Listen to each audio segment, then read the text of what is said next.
तो welcome friends, welcome to this new episode. और इस एपिसोड में हम सेंटर ऑफ मास निकालेंगे। अगर बॉडीज हमारी अलग अलग बॉडीज मतलब डिस्क्रीट मास बॉडीज, अलग अलग मास बॉडीज अगर स्पेस में हो, यानी वो 3 डायमेंशनल स्पेस में हो, किसी प्लेन में ना हो, स्पेस में हो, ठीक है, तो कैसे निकालते हैं जरा देखते हैं।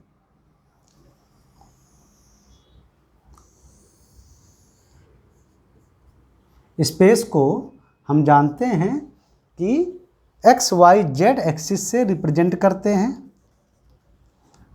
एक्स एक्सिस की ओर आई कैप वेक्टर डायरेक्शन लेते हैं, Z J cap in Y axis direction और K cap in Z axis direction लेते हैं। These are the unit vectors, means they are directions.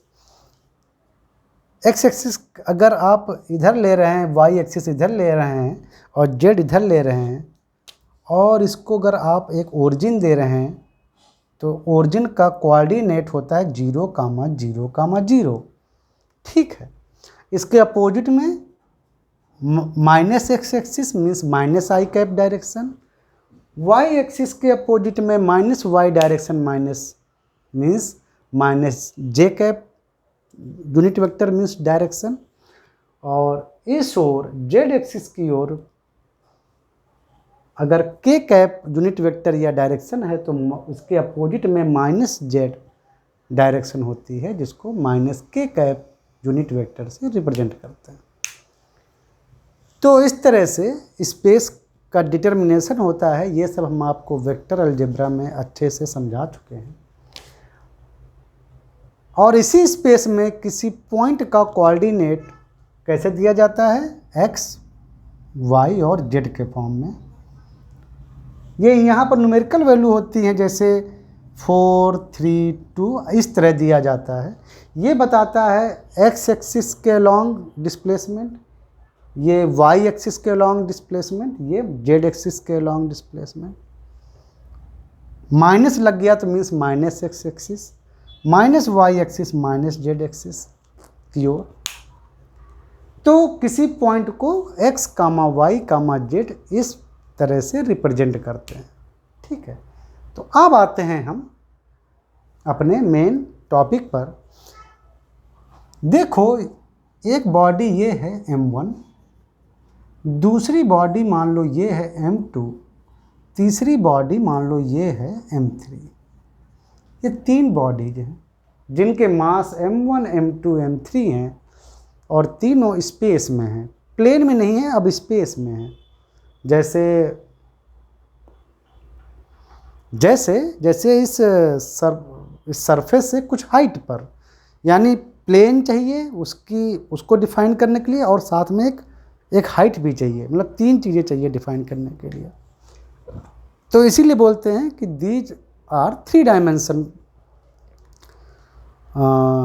Points, और ये स्पेस में है, इसीलिए इसको एक्स वाई जेड एक्सिस से रिप्रेजेंट करते हैं। ये पहली बॉडी हुआ, ये पहली बॉडी है, और इस बॉडी का खुद का एक सेंटर ऑफ मास पॉइंट होगा। इसी तरह इसका भी खुद का, इस बॉडी का खुद का एक सेंटर ऑफ मास पॉइंट होगा, और इसका भी खुद का एक कहीं ना कहीं इस बॉडी का एक सेंटर ऑफ मास पॉइंट होगा। और उस पॉइंट का कोऑर्डिनेट मान लो है x1, y1, z1। इसका कोऑर्डिनेट है मतलब इस M2 बॉडी के सेंटर ऑफ मास का कोऑर्डिनेट x2, y2, z2।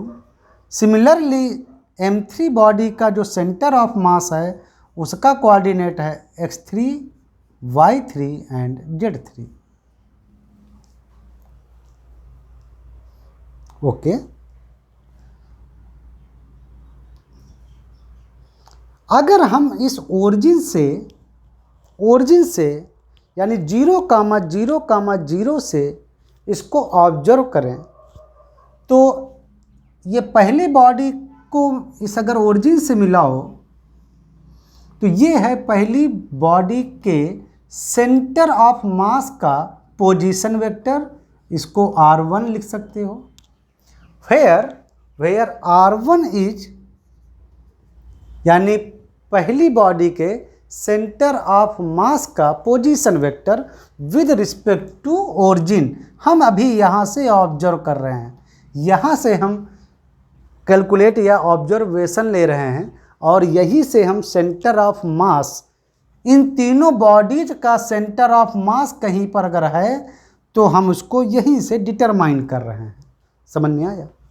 तो पहले देखो, पहली बॉडी के सेंटर ऑफ मास का पोजीशन वेक्टर, तो आप उसको लिख सकते हो x1 माइनस 0, आप ओरिजिन से ले रहे हो उसका ऑब्जर्वेशन, तो y1 माइनस 0 j और प्लस z1 माइनस 0 k, यानी कुल मिला के आपका आया x1 i plus y1 j plus z1 k।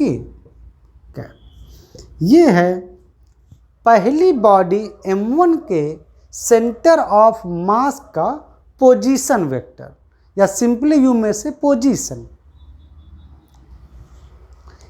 तो इस हिसाब से आप समझ गए कि m2 बॉडी, यानी जो दूसरी बॉडी है m2 बॉडी, ये इस बॉडी के सेंटर ऑफ मास का position vector with respect to origin, और ये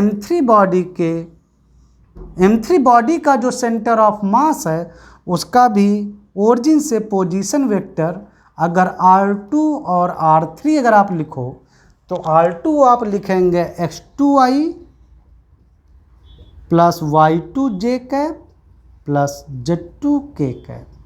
similarly r3 vector equal to x3i plus y3j और प्लस z3k। ये तीनों बॉडीज के सेंटर ऑफ मास, जो उनके अलग अलग खुद के सेंटर ऑफ मास हैं, ये उनकी पोजीशन वेक्टर हुआ। अब हम पूरी तीनों बॉडी को कंबाइंड करते हैं और मानते हैं कि इन तीनों बॉडीज m1, m2 और m3, इन तीनों बॉडीज का जो सेंटर ऑफ मास है वो ये है, ये पॉइंट, और इसका coordinate x bar, y bar और z बार अगर आप लें तो centre of mass of whole तीनों बॉडीज का सेंटर ऑफ मास, यानी m1, m2 और m3, अब तीनों बॉडीज का अगर आप सेंटर ऑफ मास अगर आप का c है तो उसका पोजीशन वेक्टर अगर आप केवल r लिखें, यानी ये है केवल r, यानी तीनों बॉडीज का जो centre of mass capital C, इसका पोजीशन वेक्टर, तो इसको आप लिखेंगे x bar i plus y bar j cap plus k bar k a plus z bar k cap. तो आपको क्या क्या मिला? आपको तीनों बॉडीज के पहले आपने निकाले अलग अलग बॉडीज के सेंटर ऑफ मास का पोजीशन वेक्टर, फिर उन बॉडीज, टोटल बॉडीज का जो सेंटर ऑफ मास है उसका पोजीशन वेक्टर। तो रिलेशन क्या आता है तीनों में? तीनों बॉडीज के पोजीशन वेक्टर, यानी उनके अलग अलग सेंटर मास के पोजीशन वेक्टर, और सभी बॉडीज का जो सेंटर ऑफ मास है उसका पोजीशन वेक्टर के बीच में रिलेशनशिप आता है r bar equal to m1r1 plus m2r2 plus m3r3 divided by m1 plus m2 plus m3।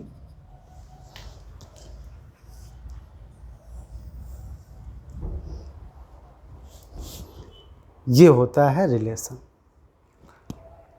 अगर तीन बॉडीज m1, m2, m3 तीनों स्पेस में हैं और उन बॉडीज के सेंटर ऑफ मास, यानी खुद के उनके सेंटर ऑफ मास, जैसे m1 का अपना खुद का centre of mass, m2 body का अपना खुद का centre of mass, m3 body का अपना खुद का सेंटर ऑफ मास, अगर उनकी पोजीशन वेक्टर R1, R2 और R3 हैं, तो जब तीनों बॉडीज का कंबाइंड जो सेंटर ऑफ मास है उसका पोजीशन वेक्टर अगर R वेक्टर है तो R वेक्टर ऐसे डिफाइन होगा।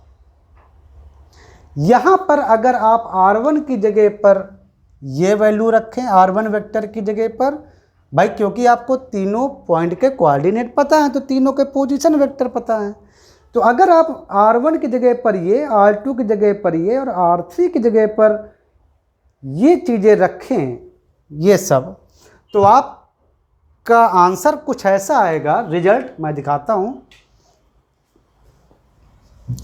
तो इस सेंटर ऑफ मास का जो x कोऑर्डिनेट आएगा वो आएगा m1 x1 plus m2 x2 plus m3 x3 divided by वही तीनों बॉडीज का सम, मास का सम, यानी यहाँ पर लिख देता हूँ तीनों बॉडीज अगर हैं तो उनका जो टोटल मास यानी m1 plus m2 plus m3 ये वैल्यू, तो यहाँ पर मैं कैपिटल M लिख देता हूँ। Similarly centre of mass of m1 m2 m3 तीनों बॉडीज का जो कंबाइंड सेंटर ऑफ मास है उसका कोऑर्डिनेट आ जाएगा m1 y1 plus m2 y2 plus m3 y3 divided by capital M। बहुत आसान है, बहुत सिमेट्री आपको मिलेगी। और इसका m1 z1 plus m2 z2 plus m3 z3 divided by capital M। तो अगर हमको तीनों बॉडीज के x कोऑर्डिनेट्स पता है तो centre of mass of all bodies का हम x कोऑर्डिनेट निकाल लेंगे।